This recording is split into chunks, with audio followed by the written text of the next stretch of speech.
آج ماہ محرم الحرام کا چاند ظاہر ہو گیا ہے۔ جو شخص بھی یہ 3 تسبیح کا عمل کرے گا، رب کائنات امام حسین کا صدقہ اس کو ارب پتی بنا دے گا۔ دوستو، نہایت قیمتی عمل بتا رہا ہوں۔ نئے سال کا آغاز ہو رہا ہے۔ اس نئے سال کا آغاز آپ ان تسبیحات سے کریں۔ پورا سال رزق کی برسات ہوگی، پورا سال پریشانیوں سے محفوظ رہیں گے، پورا سال انشاءاللہ محتاجی نہیں ہوگی۔ یہ ایک ایسا قیمتی عمل دے رہا ہوں، جس نے بھی محرم الحرام کے مہینے میں اس کو کر لیا اور محرم کا چاند نظر آتے ہی جس شخص نے یہ تسبیحات پڑھ لی، اللہ کے فضل و کرم سے جو اپنی زبان سے کہے گا، رب کائنات اس کو عطا فرما دے گا۔ یہ نہایت قیمتی عمل ہے۔ اس قیمتی عمل کو جاننے کے لیے آپ اس ویڈیو کو اول سے لے کر آخر تک مکمل دیکھیے گا۔ اور چاند رات کے اندر جو ہماری خصوصی دعا ہے، جو 2 صحابہ بزرگ مائیں بہنیں اس دعا کا حصہ بننا چاہتے ہیں، وہ 21 بار درود پاک پڑھ کر کمنٹ میں بتا دیں، انشاءاللہ ان کو چاند رات کی دعا کے اندر شامل کر لیا جائے گا۔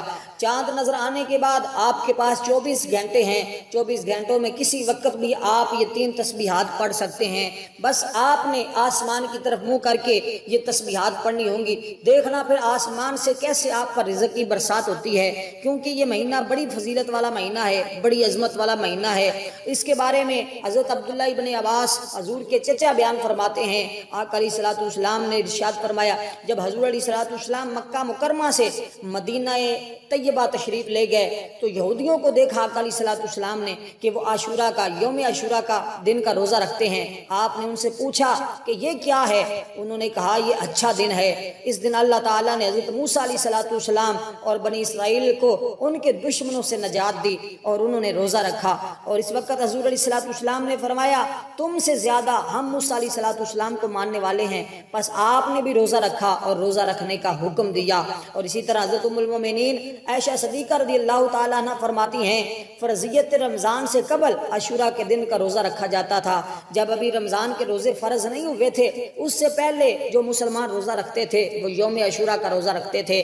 تو جب رمضان المبارک کا مہینے کا نزول ہوا، رمضان المبارک کا نزول ہوا، تو حضور علیہ الصلوۃ والسلام نے فرمایا، اب جو شخص چاہے وہ عاشورہ کا روزہ رکھے اور جو چاہے وہ نہ رکھے، لیکن جو رکھے گا رب کائنات اس کے گناہوں کی بخشش فرما دے گا، اس کے رزق میں اضافہ فرما دے گا، رب کائنات اس بندے سے خوش ہو جائے گا۔ اس لیے دوستو، ضرور اس مہینے کی قدر کیجئے گا۔ اس مہینے کی بڑی عظمت ہے، بڑی فضیلت ہے۔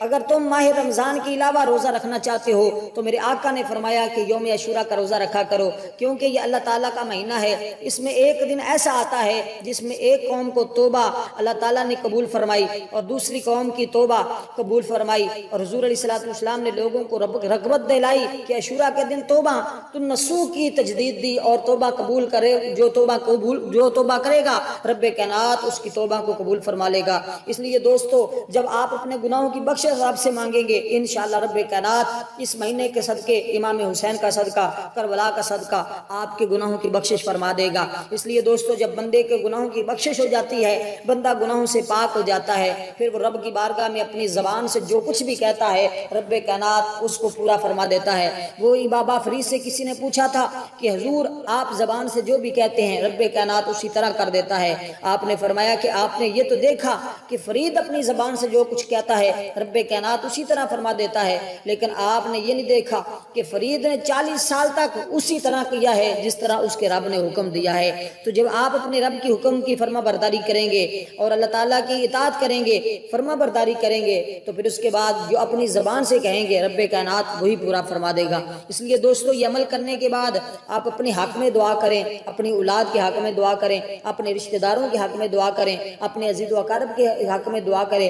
جس کے لیے دعا کریں گے رب کائنات اس کی خالی جھولیوں کو بھر دے گا، کیونکہ یہ مہینہ جب شروع ہوتا ہے اللہ کی رحمت اور انوار و تجلیات لوگوں پر خوب برستے ہیں۔